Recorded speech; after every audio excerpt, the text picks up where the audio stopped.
Problem number 233. Problem number 234.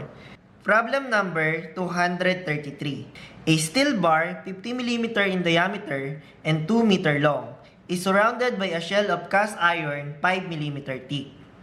As stated in the problem, meron tayong 50 mm diameter steel bar surrounded by a shell of cast iron 5 mm thick.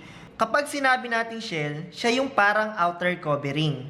Kung 5 mm yung thickness ng covering ng steel, magiging 60 mm yung outer diameter ng ating composite section.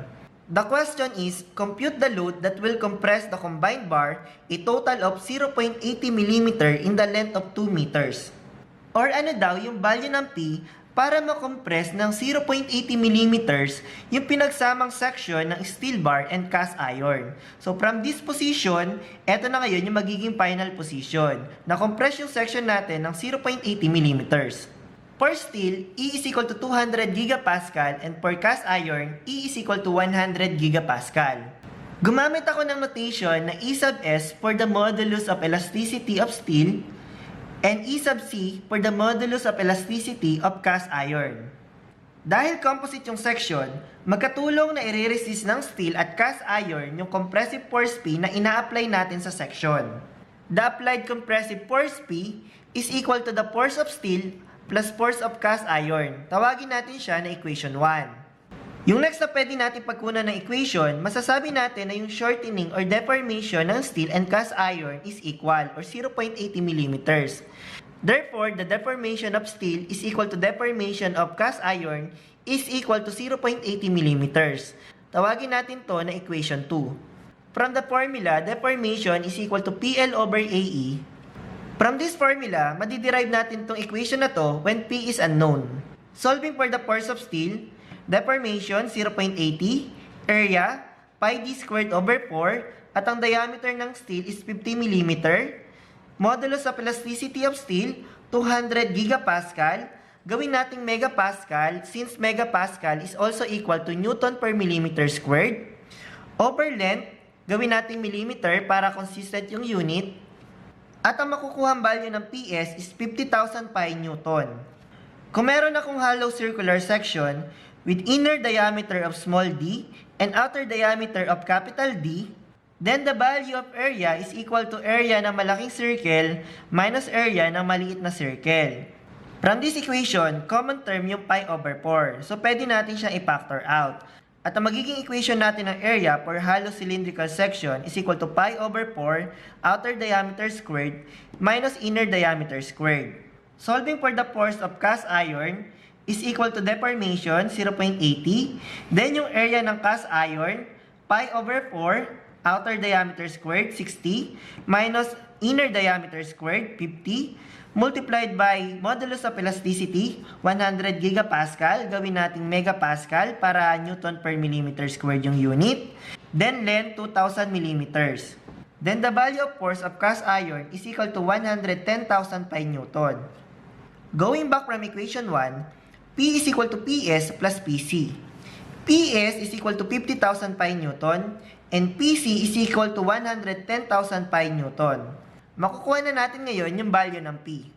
The value of P is 191,637.15 Newton or 191.64 kilonewton. This is the value of P na magproproduce ng deformation na 0.80 mm sa ating section. Problem number 234. A reinforced concrete column, 200 mm in diameter, is designed to carry an axial compressive load of 300 kN. Determine the required area of the reinforcing steel if the allowable stresses are 6 MPa and 120 MPa for the concrete and steel respectively. It means na 6 MPa yung allowable stress for concrete since yun yung unang sinabi, and 120 MPa for steel. Use E sub CO or modulus of elasticity of concrete is equal to 14 gigapascal and modulus of elasticity of steel or E sub ST is equal to 200 gigapascal.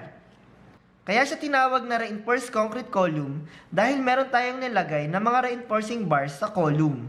The given values on this problem: allowable stress on concrete is 6 MPa, allowable stress on steel is 120 megapascal. Modulus of elasticity of concrete, 14 gigapascal. Mas maganda is i-convert natin siya into megapascal or 14,000 megapascal. Modulus of elasticity of steel is 200,000 megapascal. Ang ibig sabihin nitong given na allowable stresses sa concrete and steel ay hindi pwedeng lumagpas ng 6 megapascal yung stress sa concrete at hindi din pwedeng lumagpas ng 120 megapascal yung stress sa steel. At ang hinahanap sa problem na to is yung area ng reinforcing bars. Due to 300 kN compressive force, magkakaroon ng deformation yung section. Masasabi natin na yung deformation ng concrete is equal lang din sa deformation ng steel. Tawagin natin equation 1 yung equation na nagawa natin from the condition na kung saan equal yung deformation ng concrete and deformation ng steel. Dahil hindi stated sa problem, pwede nating i-assume na equally spaced yung pagkakadistribute ng reinforcing bars sa column section. Therefore, yung force ng steel is mag-a-act ngayon sa center of gravity ng section. At yung magre-resist ng 300 kN compressive force is yung pinagsamang force ng concrete at ng steel. From that condition, makakagawa tayo ng equation P is equal to PCO plus PCT, force due to concrete and force due to steel. From equation 1, deformation of concrete is equal to deformation of steel. The formula for deformation is equal to PL over AE. And P over A is equal to stress. Then the formula for deformation is equal to stress L over E. By using this formula, on this equation, stress of concrete times length over modulus of elasticity of concrete is equal to the stress of steel times length over modulus of elasticity of steel. Dahil same lang naman yung length ng steel at concrete, maka-cancel out yung value ng L sa equation na to. Since na-cancel out na yung L sa equation, ang magiging equation na lang natin is stress of concrete over modulus of elasticity, 14,000, is equal to stress of steel over modulus of elasticity, 200,000.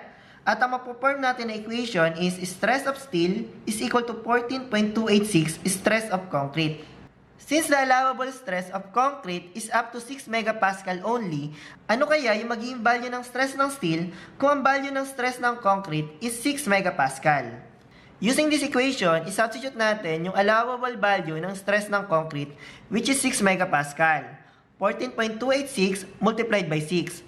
The stress of steel is equal to 85.716 megapascal. This is the value of stress of steel kung unang na-reach ng concrete yung kanyang allowable stress na 6 megapascal.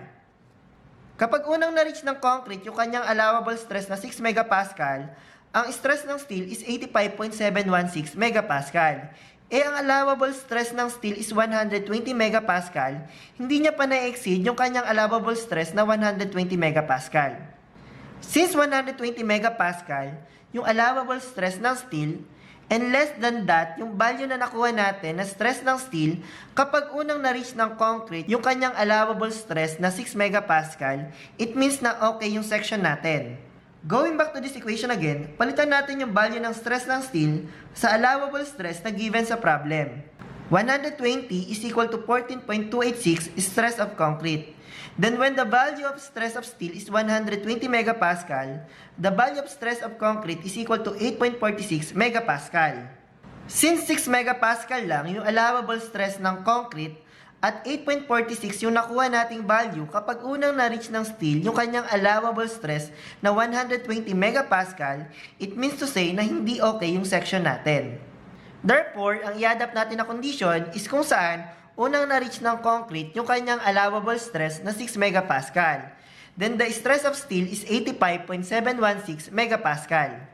Going back from equation 2, P is equal to PCO plus PST. Dahil in terms of stress, yung mga values na meron tayo, gamitin natin yung formula na stress is equal to force over A. Kaso yung designation na ginamit ko sa force is P. Dahil P yung ginamit ko na designation sa force, P is equal to stress times area. The force induced by concrete is equal to stress of concrete times area of concrete. The force induced by steel is equal to stress of steel times area of steel. Para makuha yung area ng concrete, kailangan nating i-minus yung area na na-occupy ng steel. P is the applied compressive force equal to 300 kN or in terms of Newton, 300,000 Newton. Stress of concrete, 6 megapascal, multiplied by area of concrete, pi d squared over 4, yung total area, minus yung area na na-occupy ng steel, or minus AST. Plus stress of steel, 85.716 megapascal, multiplied by area of steel. Kapag sinimplify yung equation na nagawa natin, eto yung makukuha nating equation. At makukuha natin value ng steel as 1,398.77 mm squared.